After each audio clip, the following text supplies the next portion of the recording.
ओम नमो भगवते वासुदेवाय। श्रीमद् भागवत महापुराण के पंचम स्कंध में राजा नाभि का चरित्र सुनाते हुए श्री सुखदेव जी इस कथा में कहते हैं, हे राजन, आग्निध्र के पुत्र नाभि के कोई संतान न थी, इसलिए उन्होंने अपनी भार्या मेरु देवी के सहित पुत्र की कामना से एकाग्रता पूर्वक भगवान यज्ञ पुरुष का यजन किया। यद्यपि सुंदर अंगों वाले श्री भगवान द्रव्य, देश, काल, मंत्र, ऋत्विज, दक्षिणा और विधि इन यज्ञ के साधनों से सहज में नहीं मिलते, तथापि वे भक्तों पर तो कृपा करते ही हैं। इसलिए जब महाराज नाभि ने श्रद्धापूर्वक विशुद्ध भाव से उनकी आराधना की, तब उनका चित्त अपने भक्त का अभीष्ट कार्य करने के लिए उत्सुक हो गया। यद्यपि उनका स्वरूप सर्वथा स्वतंत्र है, तथापि उन्होंने प्रयव्रत कर्म का अनुष्ठान होते समय उसे मन और नयनों को आनंद देने वाले अवयवों से युक्त अति सुंदर हृदयाकर्षक मूर्ति में प्रकट किया। उनके श्रीअंग में रेशमी पीताम्बर था, वक्षस्थल पर सुमनोहरवित श्रीवत्स चिन्ह सुशोभित था, भुजाओं में शंख, चक्र, गदा, पद्म तथा गले में वनमाला और कौस्तुभ मणि की शोभा थी। संपूर्ण शरीर अंग प्रत्यंग की कांति को बढ़ाने वाले किरण जाल मंडित मणिमय मुकुट, कुंडल, कंकण, करधनी, हार, बाजूबंद और नुपुर आदि आभूषणों से विभूषित था। ऐसे परम तेजस्वी चतुर्भुज मूर्ति पुरुष विशेष को प्रकट हुआ देख ऋत्विज, सदस्य और यजमान आदि सभी लोग ऐसे आह्लादित हुए जैसे निर्धन पुरुष अपार धन राशि पाकर फूला नहीं समाता। फिर सभी ने सिर झुकाकर अत्यंत आदरपूर्वक प्रभु की अधर्य द्वारा पूजा की और ऋत्विजों ने उनकी स्तुति की। ऋत्विजों ने कहा, पूज्यतम, हम आपके अनुगत भक्त हैं, आप हमारे पुनः पुनः पूजनीय हैं, किंतु हम आपकी पूजा करना क्या जाने, हम तो बार बार आपको नमस्कार करते हैं। इतना ही हमें महापुरुषों ने सिखाया है। आप प्रकृति और पुरुष से भी परे हैं, फिर प्राकृत गुणों के कार्यभूत इस प्रपंच में बुद्धि फंस जाने से आपके गुणगान में सर्वथा असमर्थ ऐसा कौन पुरुष है जो प्राकृत नाम, रूप और आकृति के द्वारा आपके स्वरूप का निरूपण कर सके। आप साक्षात परमेश्वर हैं। आपके परम मंगलमय गुण संपूर्ण जनता के दुखों का दमन करने वाले हैं। यदि कोई उन्हें वर्णन करने का साहस भी करेगा तो केवल उनके एक देश का ही वर्णन कर सकेगा। किंतु प्रभु, यदि आपके भक्त प्रेम गदगद वाणी से स्तुति करते हुए सामान्य जल, विशुद्ध पल्लव, तुलसी और दूब के अंकुर आदि सामग्री से ही आपकी पूजा करते हैं, तो भी आप सब प्रकार संतुष्ट हो जाते हैं। हमें तो अनुराग के सिवा इस द्रव्य कालादि अनेकों अंगों वाले यज्ञ से भी आपका कोई प्रयोजन नहीं दिखलाई देता, क्योंकि आपसे स्वतः ही क्षण क्षण में जो संपूर्ण पुरुषार्थों का फल स्वरूप परमानंद स्वभावतः ही निरंतर प्रादुर्भूत होता रहता है, आप साक्षात उसके स्वरूप ही हैं। इस प्रकार यद्यपि आपको इन यज्ञादि से कोई प्रयोजन नहीं है, तथापि अनेक प्रकार की कामनाओं की सिद्धि चाहने वाले हम लोगों के लिए तो मनोरथ सिद्धि का पर्याप्त साधन यही होना चाहिए। आप ब्रह्मादि परम पुरुषों की अपेक्षा भी परम श्रेष्ठ हैं। हम तो यह भी नहीं जानते कि हमारा परम कल्याण किस में है, और न हमसे आपकी यथोचित पूजा ही बनी है। तथापि जिस प्रकार तत्वज्ञ पुरुष बिना बुलाए भी केवल करुणावश अज्ञानी पुरुषों के पास चले जाते हैं, उसी प्रकार आप भी हमें मोक्ष संज्ञक अपना परम पद और हमारी अभीष्ट वस्तु में प्रदान करने के लिए अन्य साधारण यज्ञ दर्शकों के समान यहाँ प्रकट हुए हैं। पूज्यतम, हमें सबसे बड़ा वर तो आपने यही दे दिया कि ब्रह्मादि समस्त वरदायकों में श्रेष्ठ होकर भी आप राजर्षि नाभि की इस यज्ञशाला में साक्षात हमारे नेत्रों के सामने प्रकट हो गए। अब हम और वर क्या मांगें? प्रभो, आपके गुणगणों का गान परम मंगलमय है। जिन्होंने वैराग्य से प्रज्वलित हुई या ज्ञान अग्नि के द्वारा अपने अंतःकरण के राग द्वेष आदि संपूर्ण मलों को जला डाला है, अतएव जिनका स्वभाव आपके ही समान शांत है, वे आत्माराम मुनिगण भी निरंतर आपके गुणों का गान ही किया करते हैं। अतः हम आपसे यही वर मांगते हैं कि गिरने, ठोकर खाने, छींकने अथवा जम्भाई लेने और संकट आदि के समय एवं ज्वर और मरण आदि की अवस्थाओं में आपका स्मरण न हो सकने पर भी किसी प्रकार आपके सकल कलिमल विनाशक, भक्त वत्सल, दीन बंधु आदि गुण धोतक नामों का हम उच्चारण कर सकें। इसके सिवा कहने योग्य न होने पर भी एक प्रार्थना और है। आप साक्षात परमेश्वर हैं। स्वर्ग, अपवर्ग आदि ऐसी कोई वस्तु नहीं है जिसे आप न दे सकें। तथापि जैसे कोई कंगाल किसी धन लुटाने वाले परम उदार पुरुष के पास पहुंचकर भी उससे भूसा ही मांगे, उसी प्रकार हमारे यजमान ये राजर्षि नाभि संतान को ही परम पुरुषार्थ मानकर आपके ही समान पुत्र पाने के लिए आपकी आराधना कर रहे हैं। यह कोई आश्चर्य की बात नहीं है। आपकी माया का पार कोई नहीं पा सकता और न वह किसी के वश में ही आ सकती है। जिन लोगों ने महापुरुषों के चरणों का आश्रय नहीं लिया, उनमें ऐसा कौन है जो उसके वश में नहीं होता। उसकी बुद्धि पर उसका पर्दा नहीं पड़ जाता और विषय रूप विष का वेग उसके स्वभाव को दूषित नहीं कर देता। देव, आप भक्तों के बड़े बड़े काम कर देते हैं। हम मंदमतियों ने कामनावश इस तुच्छ कार्य के लिए आपका आवाहन किया। यह आपका अनादर ही है, किंतु आप समदर्शी हैं, अतः हम अज्ञानियों की इस धृष्टता को आप क्षमा करें। श्री सुखदेव जी कहते हैं, हे राजन, वर्षाधिपति नाभि के पूज्य ऋत्विजों ने प्रभु के चरणों की वंदना करके जब पूर्वोक्त स्तोत्र से स्तुति की, तब देवश्रेष्ठ श्री हरि ने करुणावश इस प्रकार कहा। श्री भगवान ने कहा, ऋषियों, बड़े असमंजस की बात है। आप सब सत्यवादी महात्मा हैं। आपने मुझसे यह बड़ा दुर्लभ वर मांगा है कि राजर्षि नाभि मेरे समान पुत्र हो। राजर्षि नाभि के मेरे समान पुत्र हो। मुनियों, मेरे समान तो मैं ही हूँ, क्योंकि मैं अद्वितीय हूँ। तो भी ब्राह्मणों का वचन मिथ्या नहीं होना चाहिए।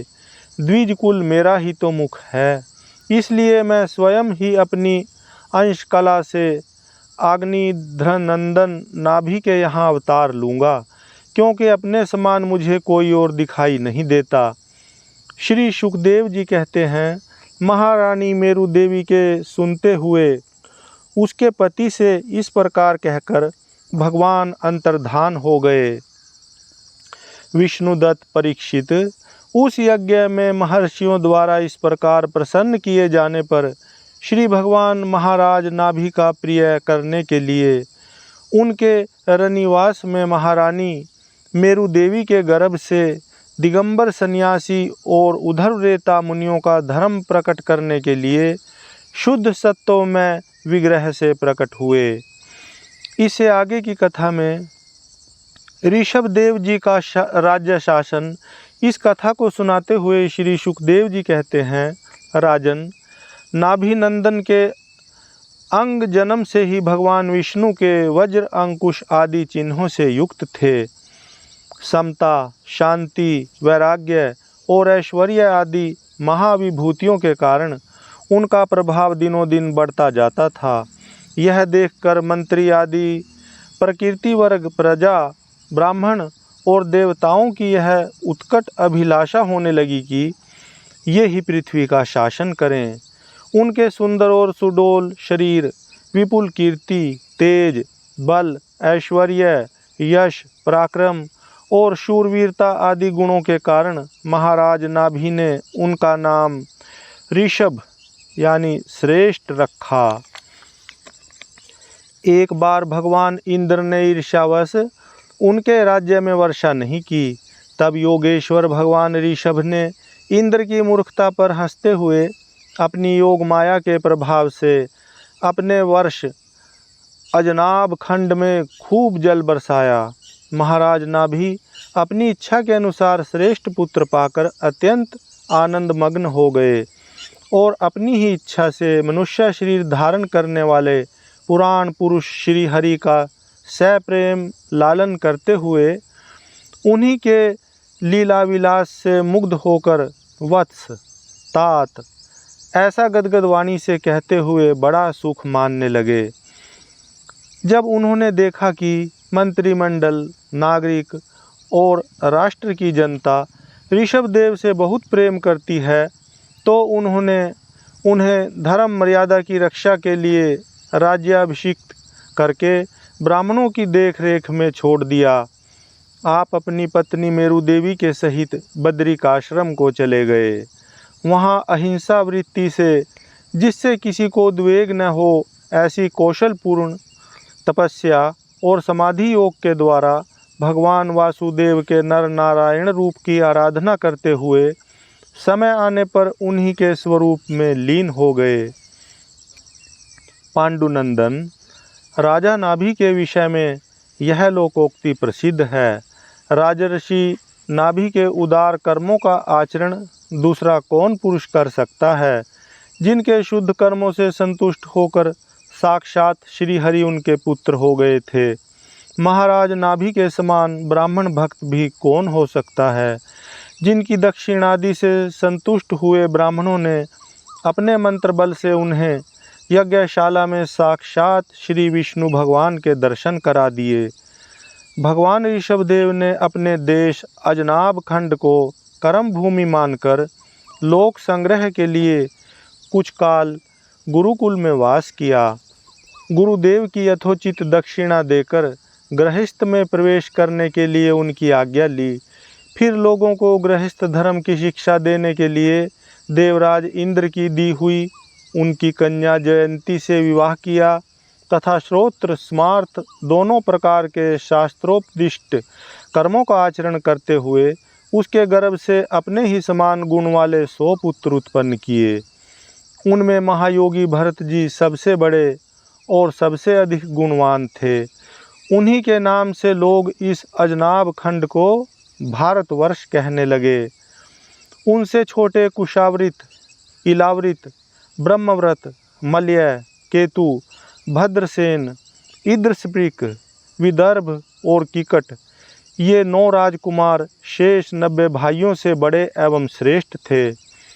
उनसे छोटे कवि, हरि, अंतरिक्ष, प्रबुद्ध, पिपलायन, आबिर्होत्र, द्रुमिल, चमस और करभाजन, ये 9 राजकुमार भागवत धर्म का प्रचार करने वाले बड़े भगवत भक्त थे। भगवान की महिमा से महिमान्वित और परम शांति से पूर्ण इनका पवित्र चरित्र हम नारद वासुदेव संवाद के प्रसंग से आगे एकादश स्कंद में कहेंगे। इनसे छोटे जयंती के 81 पुत्र पिता की आज्ञा का पालन करने वाले अति विनीत, महान वेदज्ञ और निरंतर यज्ञ करने वाले थे। वे पुण्य कर्मों का अनुष्ठान करने से शुद्ध होकर ब्राह्मण हो गए थे। भगवान ऋषभदेव यद्यपि परम स्वतंत्र होने के कारण स्वयं सर्वदा ही सब प्रकार की अनर्थ परंपरा से रहित, केवल आनंदानुभव स्वरूप और साक्षात ईश्वर ही थे, तो भी अज्ञानियों के समान कर्म करते हुए उन्होंने काल के अनुसार प्राप्त धर्म का आचरण करके उसका तत्व न जानने वाले लोगों को उसकी शिक्षा दी। साथ ही सम, शांत, सुहृद और कारुणिक रहकर धर्म, अर्थ, यश, संतान, भोग, सुख और मोक्ष का संग्रह करते हुए गृहस्थाश्रम में लोगों को नियमित किया। महापुरुष जैसा जैसा आचरण करते हैं, दूसरे लोग उसी का अनुकरण करने लगते हैं। यद्यपि वे सभी धर्मों के सार रूप वेद के गूढ़ रहस्य को जानते थे, तो भी ब्राह्मणों की बतलाई हुई विधि से साम दान आदि नीति के अनुसार ही जनता का पालन करते थे। उन्होंने शास्त्र और ब्राह्मणों के उपदेशानुसार भिन्न भिन्न देवताओं के उद्देश्य से द्रव्य, देश, काल, आयु, श्रद्धा और ऋत्विज आदि से सुसंपन्न सभी प्रकार के 100 यज्ञ किए। भगवान ऋषभदेव के शासन काल में इस देश का कोई भी पुरुष अपने लिए किसी से भी अपने प्रभु के प्रति दिन दिन बढ़ने वाले अनुराग के सिवा और किसी वस्तु की कभी इच्छा नहीं करता था। यही नहीं, आकाश कुसुम आदि अविद्यमान वस्तु की भांति कोई किसी की वस्तु की ओर दृष्टिपात भी नहीं करता था। एक बार भगवान ऋषभदेव घूमते घूमते ब्रह्मव्रत देश में पहुँचे। वहाँ बड़े बड़े ब्रह्म ऋषियों की सभा में उन्होंने प्रजा के सामने ही अपने समाहित चित्त तथा विनय और प्रेम के भार से सुसंयत पुत्रों को शिक्षा देने के लिए इस प्रकार कहा। ऋषभदेव जी का अपने पुत्रों को उपदेश देना और स्वयं अवधूत वृत्ति ग्रहण करना, इसकी कथा सुनाते हुए श्री ऋषभदेव जी भगवान ने कहा, पुत्रों, इस मतरीय लोक में यह मनुष्य शरीर दुख में विषय भोग प्राप्त करने के लिए ही नहीं है। ये भोग तो विष्टाभोजी सूकर कुकरादि को भी मिलते ही हैं। इस शरीर से दिव्य तप ही करना चाहिए, जिससे अंतःकरण शुद्ध हो, क्योंकि इसी से अनंत ब्रह्मानंद की प्राप्ति होती है। शास्त्रों ने महापुरुषों की सेवा को मुक्ति का साधन और स्त्री संगी कामियों के संग को नरक का द्वार बताया है। महापुरुष वे ही हैं जो समान चित्त, परम शांत, क्रोधहीन, सबके हित चिंतक और सदाचार संपन्न हों, अथवा मुझ परमात्मा के प्रेम के ही जो एकमात्र पुरुषार्थ मानते हों।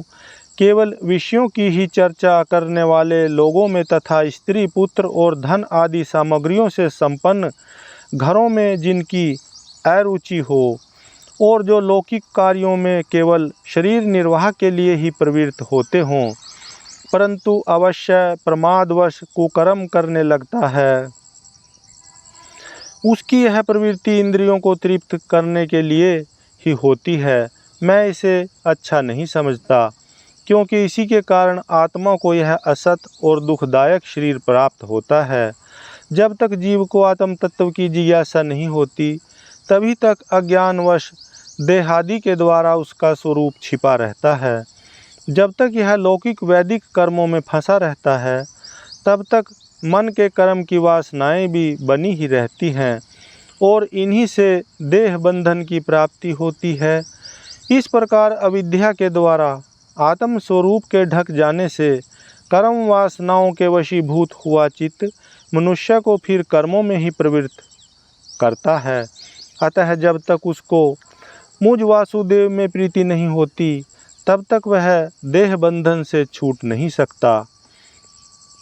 स्वार्थ में पागल जीव जब तक विवेक दृष्टि का आश्रय लेकर इंद्रियों की चेष्टाओं को मिथ्या नहीं देखता, तब तक आत्मस्वरूप की स्मृति खो बैठने के कारण वह अज्ञानवश विषय प्रधान गृह आदि में आसक्त रहता है और तरह तरह के क्लेश उठाता रहता है। स्त्री और पुरुष इन दोनों का जो परस्पर दाम्पत्य भाव है, इसी को पंडित जन उनके हृदय की दूसरी स्थूल एवं दुर्भेद्य ग्रंथि कहते हैं। देहाभिमान रूपी एक एक सूक्ष्म ग्रंथि तो उनमें अलग अलग पहले से ही है। इसी के कारण जीव को देहेंद्रियादि के अतिरिक्त घर, खेत, पुत्र, स्वजन और धन आदि में भी मैं और मेरे पन का मोह हो जाता है। जिस समय कर्म वासनाओं के कारण पड़ी हुई इसकी यह दृढ़ हृदय ग्रंथि ढीली हो जाती है, उसी समय यह दाम्पत्य भाव से निवृत्त हो जाता है और संसार के हेतुभूत अहंकार को त्याग कर सब प्रकार के बंधनों से मुक्त हो परम पद प्राप्त कर लेता है। पुत्रों, संसार सागर से पार होने में कुशल तथा धैर्य, उद्यम एवं सत्व गुण विशिष्ट पुरुष को चाहिए कि सबके आत्मा और गुरु स्वरूप मुझ भगवान में भक्ति भाव रखने से, मेरे परायण रहने से, तृष्णा के त्याग से, सुख दुख आदि द्वंद्वों के सहने से जीव को सभी योनियों में दुख ही उठाना पड़ता है। इस विचार से, तत्व जिज्ञासा से, तप से, सकाम कर्म के त्याग से, मेरे ही लिए कर्म करने से, मेरी कथाओं का नित्य प्रति श्रवण करने से, मेरे भक्तों के संग और मेरे गुणों के कीर्तन से, वैर त्याग से, समता से, शांति से और शरीर तथा घर आदि में मैं मेरेपन के भाव को त्यागने की इच्छा से, अध्यात्म शास्त्र के अनुशीलन से, एकांत सेवन से, प्राण, इंद्रिय और मन के संयम से, शास्त्र और सत्पुरुषों के वचन में यथार्थ बुद्धि रखने से, पूर्ण ब्रह्मचर्य से, कर्तव्य कर्मों में निरंतर सावधान रहने से, वाणी के संयम से, सर्वत्र मेरी ही सत्ता देखने से, अनुभव ज्ञान सहित तत्व विचार से और योग साधन से अहंकार रूप अपने लिंग शरीर को लीन कर दे। मनुष्य को चाहिए कि वह सावधान रहकर अविद्या से प्राप्त इस हृदय ग्रंथि बंधन को शास्त्रोक्त रीति से इन साधनों के द्वारा भली भांति काट डाले, क्योंकि यही कर्म संस्कारों के रहने का स्थान है। तदंतर साधन का भी परित्याग कर दे। जिसको मेरे लोक की इच्छा हो अथवा जो मेरे अनुग्रह की प्राप्ति को ही परम पुरुषार्थ मानता हो, वह राजा हो तो अपनी अबोध प्रजा को, गुरु अपने शिष्यों को और पिता अपने पुत्रों को ऐसी ही शिक्षा दे। अज्ञान के कारण यदि वे उस शिक्षा के अनुसार न चलकर कर्म को ही परम पुरुषार्थ मानते रहें, तो भी उन पर क्रोध न करके उन्हें समझा बुझाकर कर्म में प्रवृत्त न होने दे। उन्हें विषयाशक्ति युक्त काम्य कर्मों में लगाना तो ऐसा ही है जैसे किसी अंधे मनुष्य को जानबूझकर गड्ढे में ढकेल देना। इससे भला किसी पुरुषार्थ की सिद्धि कैसे हो सकती है? अपना सच्चा कल्याण किस बात में है, इसको लोग नहीं जानते। इसी से वे तरह तरह की भोग कामनाओं में फंसकर तुच्छ क्षणिक सुख के लिए आपस में वैर ठान लेते हैं और निरंतर विषय भोगों के लिए ही प्रयत्न करते रहते हैं। वे मूर्ख इस बात पर कुछ भी विचार नहीं करते कि इस वैर विरोध के कारण नरक आदि अनंत घोर दुखों की प्राप्ति होगी। गड्ढे में गिरने के लिए उल्टे रास्ते से जाते हुए मनुष्य को जैसे आँख वाला पुरुष उधर नहीं जाने देता, वैसे ही अज्ञानी मनुष्य को अविद्या में फंसकर दुखों की ओर जाते देखकर कौन ऐसा दयालु और ज्ञानी पुरुष होगा जो जानबूझकर भी उसे उसी राह पर जाने दे या जाने के लिए प्रेरणा करे।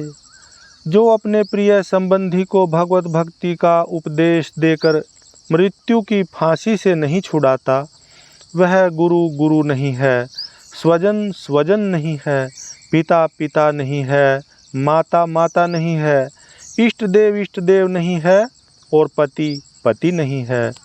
मेरे इस अवतार शरीर का रहस्य साधारण जनों के लिए बुद्धिगम्य नहीं है। शुद्ध सत्व ही मेरा हृदय है और उसी में धर्म की स्थिति है। मैंने अधर्म को अपने से बहुत दूर पीछे की ओर ढकेल दिया है। इसी से सत्पुरुष मुझे ऋषभ कहते हैं। तुम सब मेरे उस शुद्ध सत्वमय हृदय से उत्पन्न हुए हो, इसीलिए मत्सर छोड़कर अपने बड़े भाई भरत की सेवा करो। उसकी सेवा करना मेरी ही सेवा करना है और यही तुम्हारा प्रजा पालन भी है। अन्य सब भूतों की अपेक्षा वृक्ष अत्यंत श्रेष्ठ हैं, उनसे चलने वाले जीव श्रेष्ठ हैं और उनमें भी कीट आदि की उपेक्षा ज्ञान युक्त पशु आदि श्रेष्ठ हैं। पशुओं से मनुष्य, मनुष्यों से प्रमथगण, प्रमथों से गंधर्व, गंधर्वों से सिद्ध और सिद्धों से देवताओं के अनुयायी किन्नर आदि श्रेष्ठ हैं। उनसे असुर, असुरों से देवता और देवताओं से भी इंद्र श्रेष्ठ हैं। इंद्र से भी ब्रह्मा जी के पुत्र दक्ष आदि प्रजापति श्रेष्ठ हैं। ब्रह्मा जी के पुत्रों में रुद्र सबसे श्रेष्ठ हैं। वे ब्रह्मा जी से उत्पन्न हुए हैं, इसलिए ब्रह्मा जी उनसे श्रेष्ठ हैं। वे भी मुझसे उत्पन्न हुए हैं और मेरी उपासना करते हैं, इसलिए मैं उनसे भी श्रेष्ठ हूँ। परंतु ब्राह्मण मुझसे भी श्रेष्ठ हैं, क्योंकि मैं उन्हें पूज्य मानता हूँ। सभा में उपस्थित ब्राह्मणों को लक्ष्य करके विप्रगण, दूसरे किसी भी प्राणी को मैं ब्राह्मणों के समान भी नहीं समझता, फिर उनसे अधिक तो मान ही कैसे सकता हूँ। लोग श्रद्धापूर्वक ब्राह्मणों के मुख में जो अन्न आदि आहुति डालते हैं, उसे मैं जैसी प्रसन्नता से ग्रहण करता हूँ, वैसे अग्निहोत्र में होम की हुई सामग्री को स्वीकार नहीं करता। जिन्होंने इस लोक में अध्ययन आदि के द्वारा मेरी वेद रूपा अति सुंदर और पुरातन मूर्ति को धारण कर रखा है, तथा जो परम पवित्र सत्वगुण शम, दम, सत्य, दया, तप, तितिक्षा और ज्ञान आदि 8 गुणों से संपन्न है, उन ब्राह्मणों से बढ़कर और कौन हो सकता है। मैं ब्राह्मण आदि से भी श्रेष्ठ और अनंत हूँ, तथा स्वर्ग मोक्ष आदि देने की भी सामर्थ्य रखता हूँ। किंतु मेरे अकिंचन भक्त ऐसे निष्प्रिय होते हैं कि वे मुझसे भी कभी कुछ नहीं चाहते, फिर राज्य आदि अन्य वस्तुओं की तो वे इच्छा ही कैसे कर सकते हैं। पुत्रों, तुम संपूर्ण चराचर भूतों को मेरा ही शरीर समझकर शुद्ध बुद्धि से पद पद पर उनकी सेवा करो, यही मेरी सच्ची पूजा है। मन, वचन, दृष्टि तथा अन्य इंद्रियों की चेष्टाओं का साक्षात फल मेरा इस प्रकार का पूजन ही है। इसके बिना मनुष्य अपने को महामोह में कालपाश से छुड़ा नहीं सकता। श्री सुखदेव जी कहते हैं, राजन, ऋषभदेव जी के पुत्र यद्यपि स्वयं ही सब प्रकार सुशिक्षित थे, तो भी लोगों को शिक्षा देने के उद्देश्य से महाप्रभावशाली परम सुहृद भगवान ऋषभ ने उन्हें इस प्रकार उपदेश दिया। ऋषभदेव जी के 100 पुत्रों में भरत सबसे बड़े थे। वे भगवान के परम भक्त और भगवत भक्तों के परायण थे। ऋषभदेव जी ने पृथ्वी का पालन करने के लिए उन्हें राजगद्दी पर बैठा दिया और स्वयं उपशमशील निवृत्तिपरायण महामुनियों के भक्ति, ज्ञान और वैराग्य रूप परमहंसोचित धर्मों की शिक्षा देने के लिए बिल्कुल विरक्त हो गए। केवल शरीर मात्र का परिग्रह रखा और सब कुछ घर पर रहते ही छोड़ दिया। अब वे वस्त्रों का भी त्याग करके सर्वथा दिगंबर हो गए। उस समय उनके बाल बिखरे हुए थे, उन्मत्त का सा वेश था। इस स्थिति में वे आह्वनीय अग्निहोत्र की अग्नियों को अपने में ही लीन करके सन्यासी हो गए और ब्रह्मावर्त देश से बाहर निकल गए।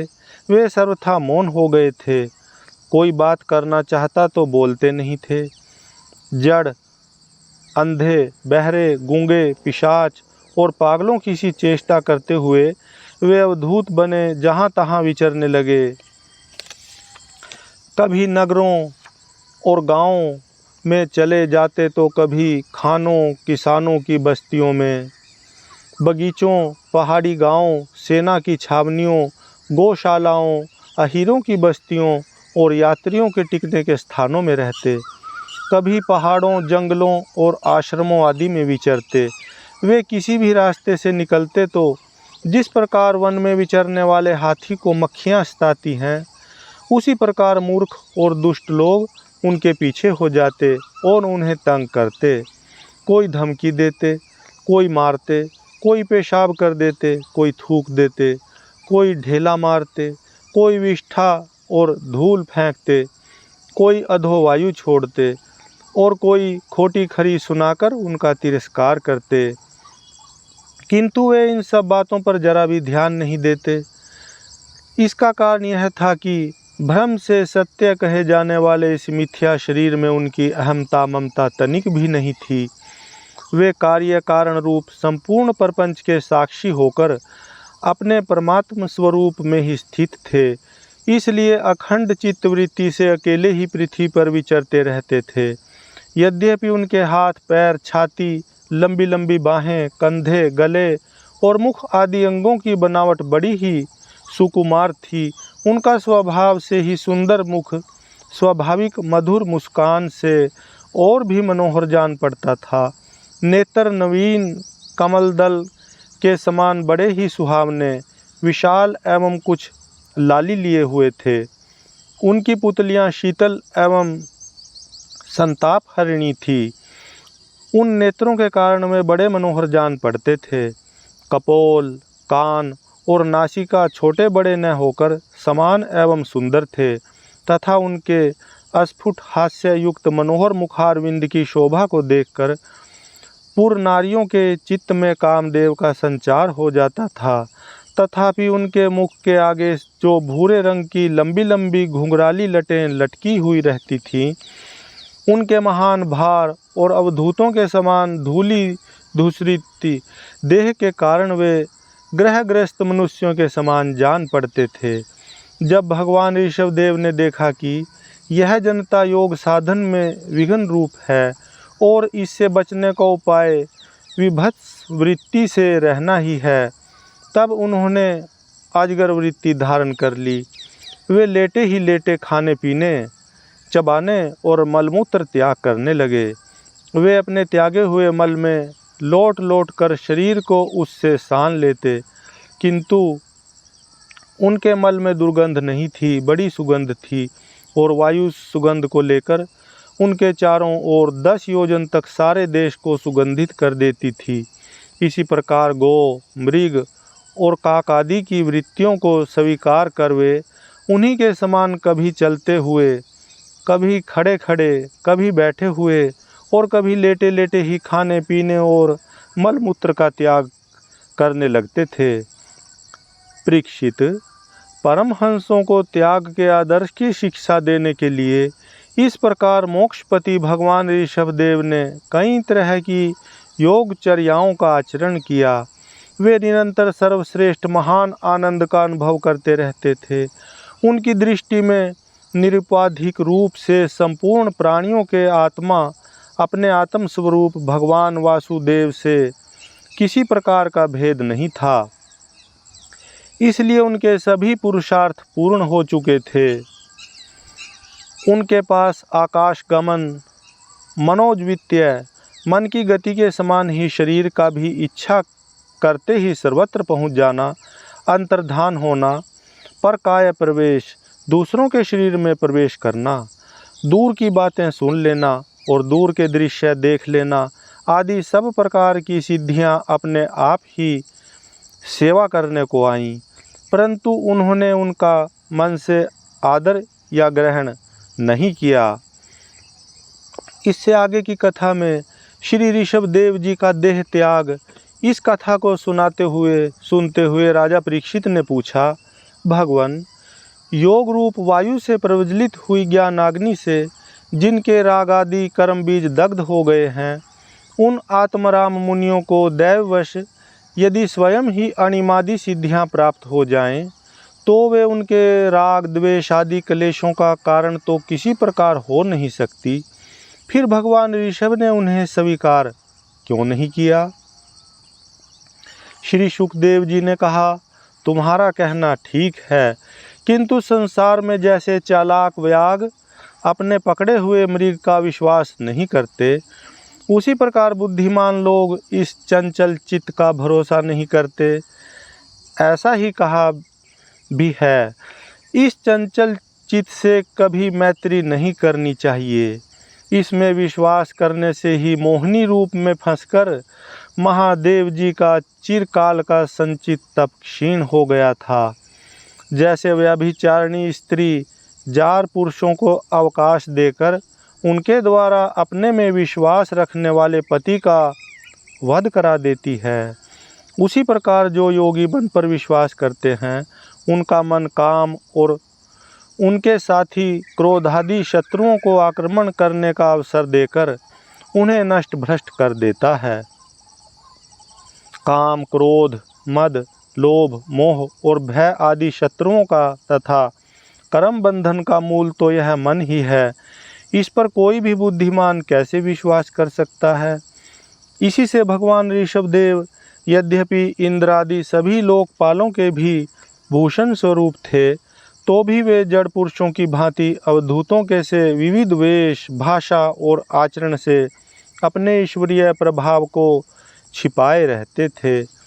अंत में उन्होंने योगियों को देह त्याग की विधि सिखाने के लिए अपना शरीर छोड़ना चाहा। वे अपने अंतःकरण में अभेद रूप से स्थित परमात्मा को अभिन्न रूप से देखते हुए वासनाओं की अनुवृत्ति से छूटकर लिंग देह के अभिमान से भी मुक्त होकर उपराम हो गए। इस प्रकार लिंग देह के अभिमान से मुक्त भगवान ऋषभदेव जी का शरीर योग माया की वासना से केवल अभिमानाभास के आश्रय ही इस पृथ्वी तल पर विचरता रहा। वह दैववश कोंक, वेंक और दक्षिण आदि कुटक कर्नाटक के देशों में गया और मुंह में पत्थर का टुकड़ा डाले तथा बाल बिखेरे उन्मत्त के समान दिगंबर रूप से कुटकाचल के वन में घूमने लगा। इसी समय झंझावात से झकोरे हुए बांसों के घर्षण से प्रबल दावाग्नि धधक उठी और उसने सारे वन को अपनी लाल लाल लपटों में लेकर ऋषभदेव जी के सहित भस्म कर दिया। राजन, जिस समय कलयुग में अधर्म की वृद्धि होगी, उस समय कोंक, बेंक और कुटक देश का मंदमती राजा अरहत वहाँ के लोगों से ऋषभदेव जी के आश्रमातीत आचरण का वृत्तांत सुनकर तथा स्वयं उसे ग्रहण कर लोगों के पूर्व संचित पाप फल रूप होनहार के वशीभूत हो भय रहित स्वधर्म पथ का परित्याग करके अपनी बुद्धि से अनुचित और पाखंड पूर्ण कुमार्ग का प्रचार करेगा। उससे कलयुग में देव माया से मोहित अनेकों अधम मनुष्य अपने शास्त्र विहित सोच और आचार को छोड़ बैठेंगे।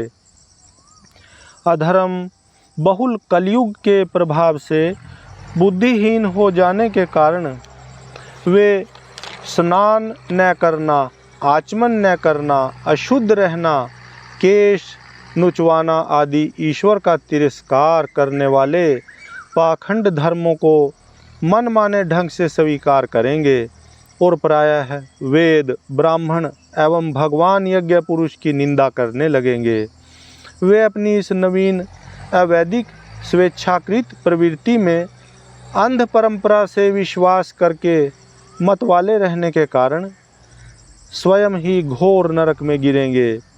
भगवान का यह अवतार रजोगुण से भरे हुए लोगों को मोक्ष मार्ग की शिक्षा देने के लिए ही हुआ था।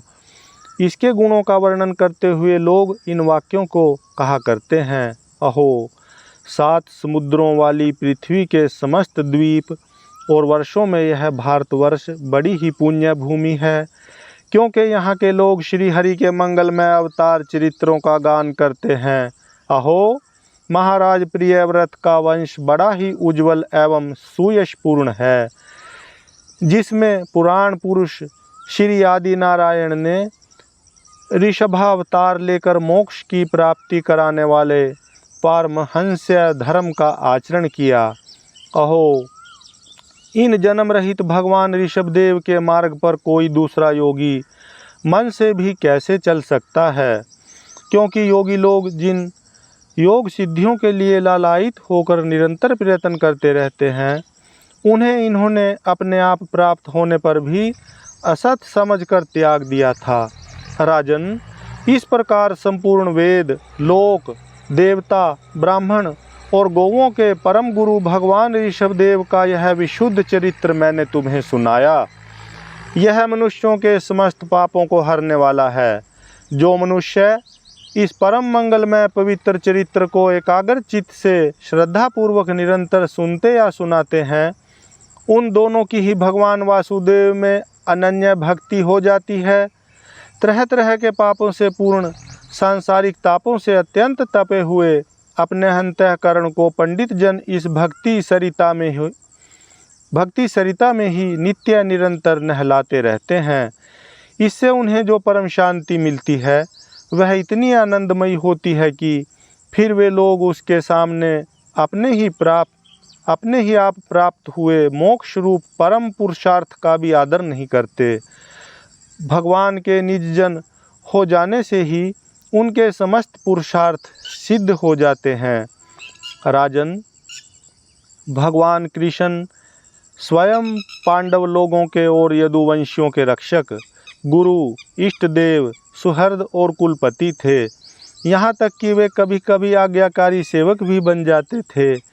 इसी प्रकार भगवान दूसरे भक्तों के भी अनेकों कार्य कर सकते हैं और उन्हें मुक्ति भी दे सकते हैं और उन्हें मुक्ति भी दे देते हैं, परंतु मुक्ति से भी बढ़कर जो भक्ति योग है उसे सहज में नहीं देते।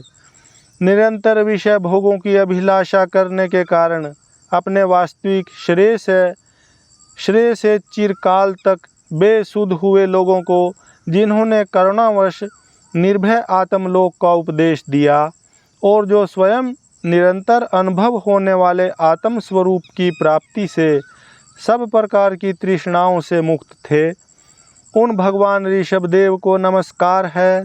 हरि ओम तत्सत, हरि ओम तत्सत, हरि ओम तत्सत। ओम नमो भगवते वासुदेवाय। ओम